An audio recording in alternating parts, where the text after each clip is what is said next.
여당과 서울시에서 공통적으로 쓴 표현이 논란이 되고 있습니다. 피해자 여성을 지칭하며 피해 호소인이라는 단어를 써서 논란이 되고 있는 겁니다. 일단은 직접 먼저 들어보시고서 여러분들도 어떻게 느끼셨는지 느껴보시기 바라겠습니다. 피해 호소인께서 겪으시는 고통에 깊은 위로의 말씀을 드리며 통절한 사과의 말씀을 드립니다. 피해 호소인의 뜻에 따라 서울시가 사건 경위를 철저하게 밝혀주시기 바랍니다.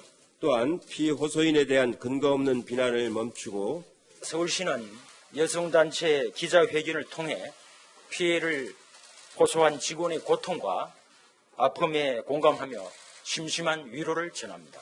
서울시는 가능한 모든 조치를 통해 피해 호소 직원과 함께하고자 합니다. 야당에서는 어떻게 여권과 서울시 공교롭게 모두 다 피해 호소인이라는 신종 단어를 썼느냐며 이 단어는 굉장히 문제가 있다라고 문제를 제기하고 있습니다. 들어보시죠. 특별하게 무슨 입장이 있어서가 아니라 피해자라고 지칭하는 분도 있고 피해 호소인이라고 하는 분도 있고 그렇게 그냥 대충 두 용어 정도가 혼용돼서 쓰여지고 있는 겁니다. 당에서는 계속 피해 호소 여성이라고만 나오고 있긴 하거든요. 아직까지 그 피해에 대해서 우리 서울시에 공식적으로 이분이 말씀한 것은 아직까지 없습니다. 피해 호소 직원 그 용어 문제는 우리가 서울시에 공식적으로 접수가 되고 이제 진행이 되긴 스타트 시점에서 피해자라는 용어를 씁니다. 그 전에는 초유의 사태이기 때문에 이런 용어는 이번에 쓴 적이 없다는 것을 또 말씀드립니다. 민주당이 홍길동 당이 돼가고 있습니다.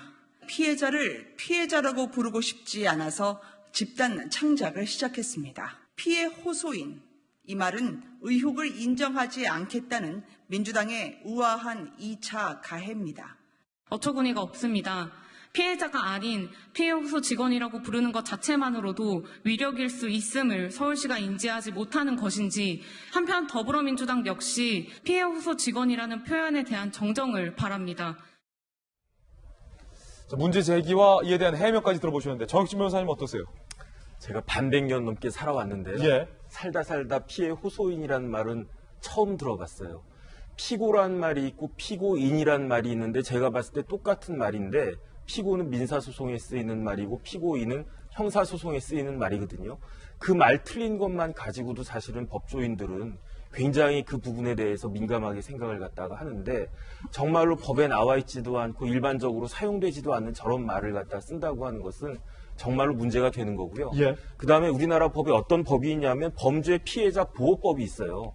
범죄로 인해서 피해를 갖다 받은 그 피해자에 대해서는 법적으로 보호를 하게 되어 있고 범죄 중에서도 성폭력 범죄에 관련해가지고는 특별법이 있어가지고 성폭력 피해자 보호 등에 관한 법이 또 따로 있다고요. 그러니까 성폭력으로 인한 범죄는 다른 범죄의 경우보다 피해자를 더 보호해줘야 된다라고 하는 게 우리나라에 공감된 그런 가치인데, 그런데 피해자 보호 대신에 이러한 가해자 중심의 말을 그 정부에서 그다음에 시에서 사용하겠다라고 한다고 하는 것은 정말로 납득하기 어렵고, 저기 그 한강 고수부지에 가면은 괴물 동상이 있지 않습니까?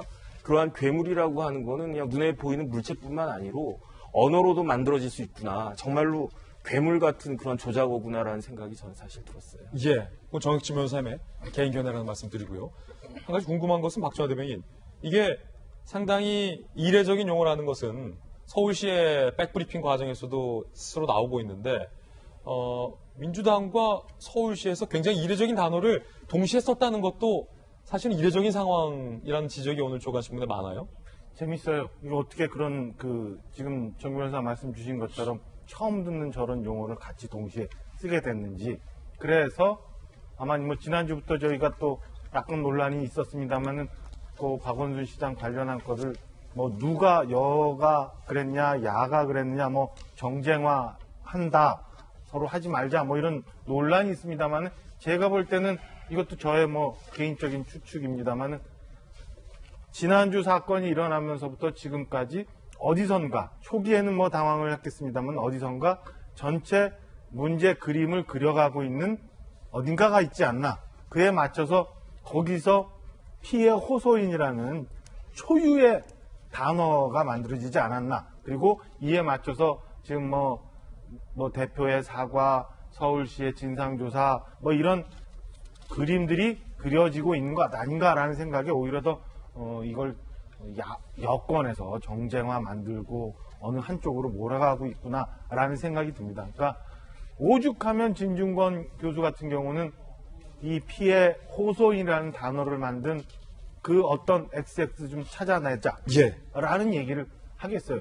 이렇게 한다고 해서 손바닥으로 하늘을 가리는 것처럼 있었던 사실이 묻혀지는 건 아닌데 굳이 이렇게 피해 직원, 피해자, 피해 여성도 아닌 피해 호소인이라는 말을 만들어낼 이유가 전혀 없었을 거다라는 생각이 듭니다. 예. 자, 서지현 부대. 예. 그 부대변인이시잖아요.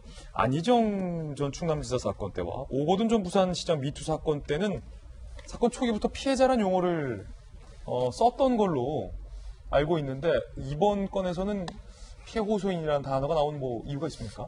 그러니까 이제 해석은 좀 자유인데 사실은 이게 우리가 정치인도 그렇고 일반인이 법률 용어에 대해서 생소하지 않지 않습니까? 그래서 저도 피해 호소인이란 자체가 보니까 오늘 검색어에 또 상위 랭크에 대해서 검색을 해보면 2018년도에도 피해 호소인이라고 되어 있더라고요. 그리고 이게 민주당이 만든 단어가 아니고 3일 전에 보면 기자협회에서도 피해 호소인에게 2차 가해를 하면 안 된다라고 되어 있어서 저는 이제 의도는 충분히 오해 소지는 충분히 있다라는 면에서는 저는 고소인이나 이렇게 좀 이렇게 변경을 해서 오해 소지를 없애야 된다는 피해 호소인에 말했다는 그분에 대해서 책임론은 인정을 하겠지만 그것이 피해 호소인에 대해 2차 가해 이것을 성립하기에는 좀 아직까지는 그렇다. 그리고 또 민주당이 저것을 또 피해 호소인이라고 해서 피해가 없어지는 것도 아닌 걸 저희들이 더 잘 알고 있지 않습니까? 예. 그래서 지금은 저는 늘 정쟁이라고 아니라고 하지만 미래통합당 입장에서도 저것이 피해 호소인이든 피해 여성인이든 그게 중요한 것이 아니라 지금 현재 피해자가 가지고 있는 그 감정에 대해서 보호해주고 그리고 다시 또 똑같은 말이지 않습니까? 재발 방지 차원에서 시스템적으로, 법적으로 정치권이 어떻게 나서야 되는지를 이야기해야 되는 것이지 표로 또 이야기하게 되면 저는 단언컨대 미래통합당이 민심을 또 잡긴 어렵지 않을까 이런 생각이 듭니다. 예.